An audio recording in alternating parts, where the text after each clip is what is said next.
I can see that Raila has decided to send his attack dogs to respond to James Orengo and Edwin Sifuna. You know, Edwin Sifuna and James Orengo have been so vocal about this issue of broad-based. They have decided they are not boarding that ship.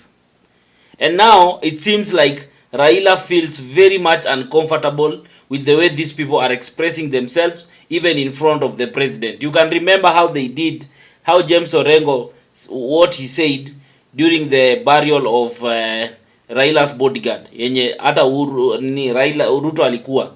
They told him off openly that they don't have, like they just came out clearly to say history broad-based, they are not buying it. And I think Raila needed to act after seeing that. He needed to act. And now he has decided to respond to Sifuna and James Orengo indirectly through his attack dogs. You know, Raila always have these attack dogs that once he wants to do away with you, he first starts sending his attack dogs. Unaona, as a warning, they see ndiaone kama you will retreat. If you don't retreat, he moves ahead to make sure that he now pushes kama ni Sifuna atolewe as the SG ama kama ni governor James Orengo akwe impeached as a governor. But before I go into more details, if you are new to this platform and you're coming here for the first time, I would like you to kindly take a second to subscribe and to hit the notification bell so that anytime I post a video, you will always be the first to watch. My name is the African Updater, and what we do here, we analyze politics in the most sober way possible. So kindly do so, na kama kawaida, I'll be back.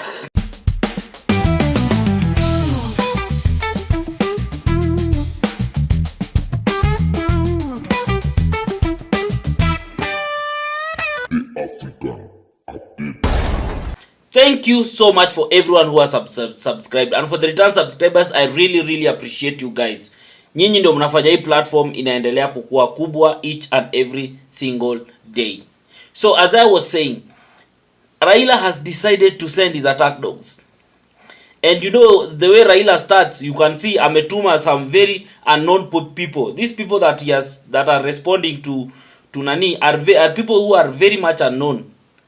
Unaelewa? And now he has even sent Atandi. Atandi of all the people can respond to James Orengo. James Orengo of all the people. So I just want to show you these videos, and then I will come back and I'll give my analysis in all this. So watch this video na kama kawaida, I'll be back. Thank you very much. My name is Oscar Mondi. And what we want to tell Governor Orengo, at whatever he was trying to proclaim in this funeral, might not be nonsensical, but the struggles and the rights he's inviting us to fight for, this community has fought for those rights, those freedoms for far too long. Currently, we are more interested in economic freedoms that can only be achieved if you work with the national government. As so simple, Governor Orengo, you are a governor in this government. You cannot claim that not everybody must be in government. Who are you referring to? When you yourself is a governor in the current dispensation, you are representing our people as a governor in the same government. And you're telling us that not all of us can be in that government. And if you don't, we will bring the war to your doorstep, including thinking of impeachment, because this is gross misconduct. The county government must work alongside the national government. And that is what we say. If you're not ready to work along the national government, we people from Siaya, we will draft a bill for impeachment and discuss it at the Siaya County Assembly. Thank you very much. Solicited and unwarranted utterances by ODM Secretary General Edwin Sifuna, particularly when in Luo Nyanza, must stop, because it only portrays a man who is in a mission to disintegrate the Luo community and disentangle the Luo community with the national government and its leadership. Thank you very much. Thank you. I want to tell Governor Orengo that Luos were not created to stay in opposition. I know that he has been in opposition since he was born, and that there's nothing else he understands other than opposition. He's a poor manager. The country that he's supposed to run is doing badly. We want to urge him to focus on running Siaya County. The affairs of the country now, the president is doing very well, he's in charge, and some of us are also holding positions that are assisting the country to move forward. Let Governor Orengo focus on Siaya affairs. Let him stop poking his noses on the affairs of national government. Yes. Thank you, guys. You can see Samuel Atandi Kenya anasema calling off James Orengo, telling him at yeye anafaa kufocus na issues za account yake, leave national issues za national matters to the nini. One thing people don't understand, and I'm telling you this for a fact, kama kuna mtu uwezi uzia uoga is James Orengo.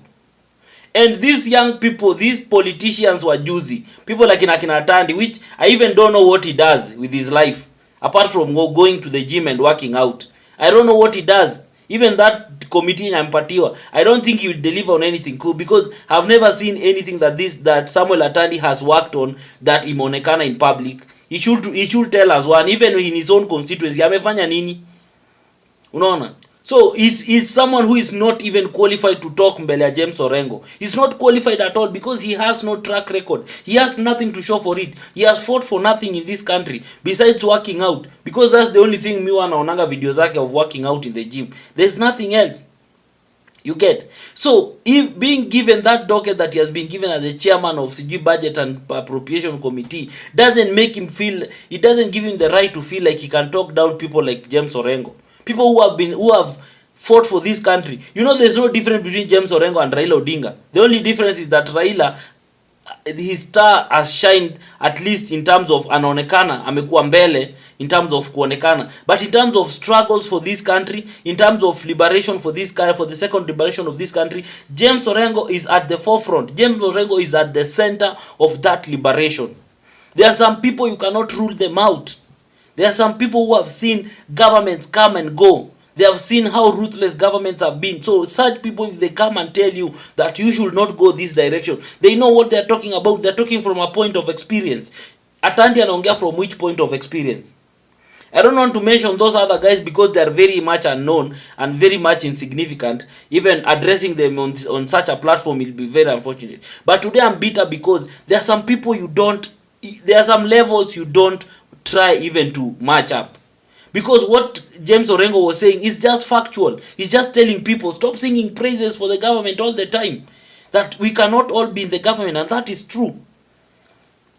And right now these people are speaking double thing. Atandi anasema they are in the government, the same time his boss, his senior, his party leader anasema he's not in the government. How many times has Raila denied that they are not in the government, they are in the opposition?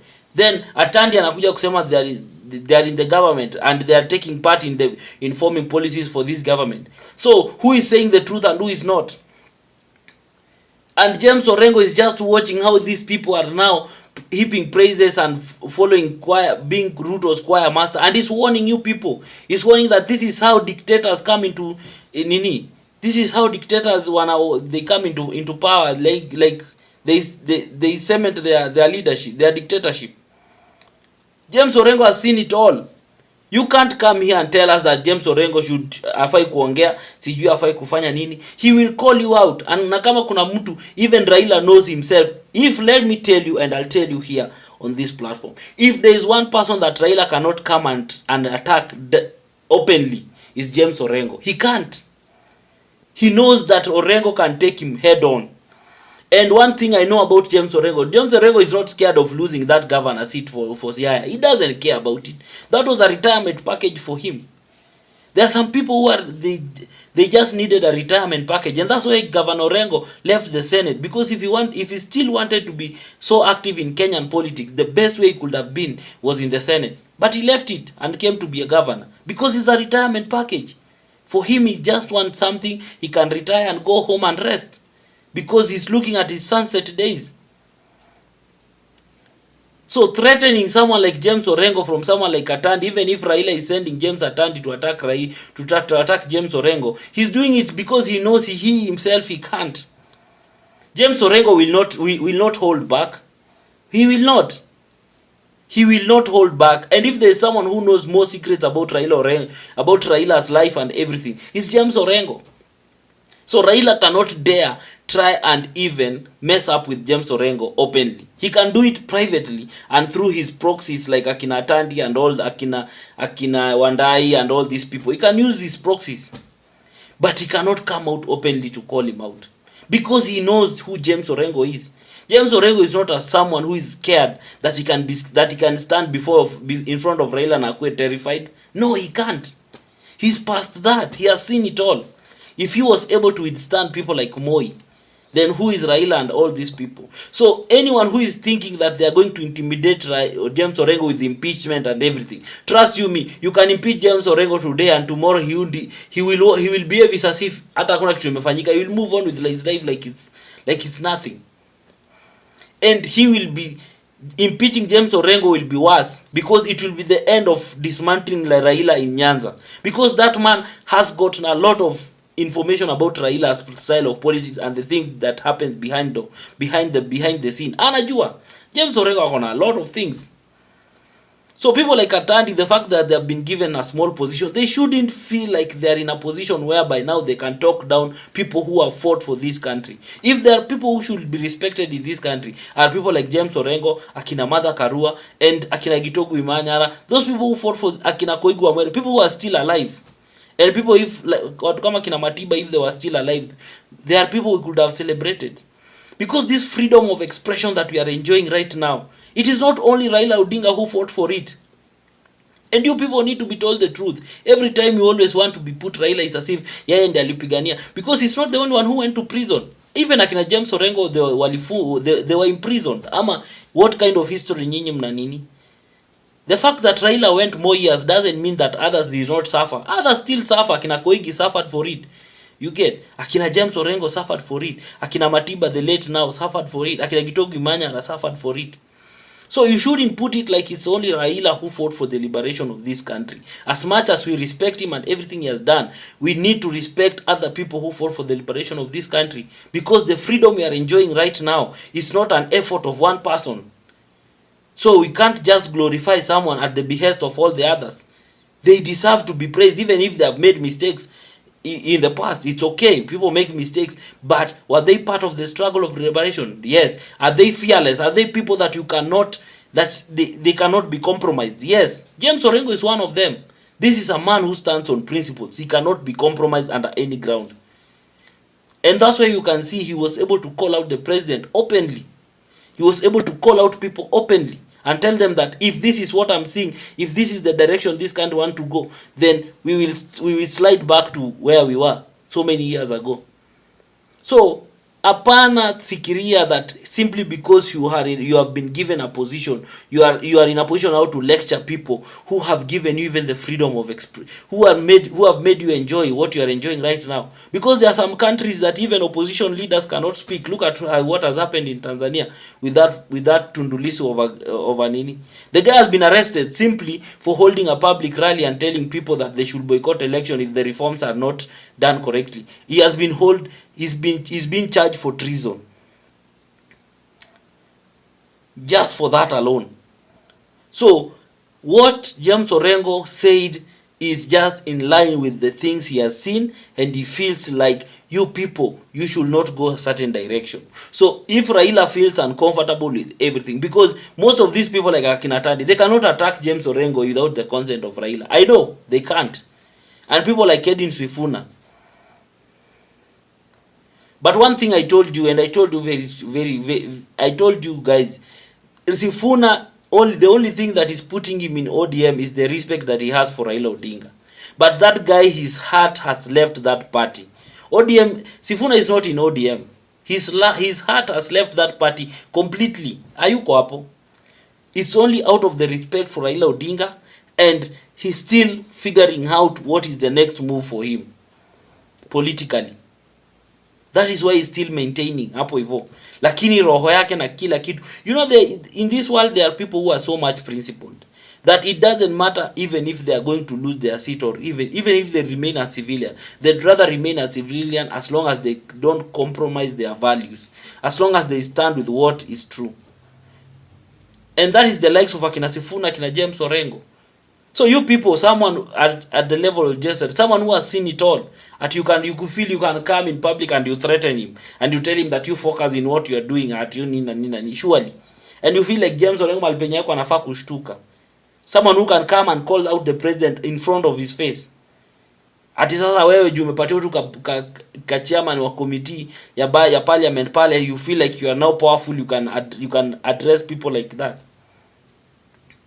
You are saying you are in the government, yet your party leader anasema they are not in the government. So who is fooling who? Anyway guys, mimi I feel like it is very unjustified for Atandi to even feel like he can address James Orengo in that manner.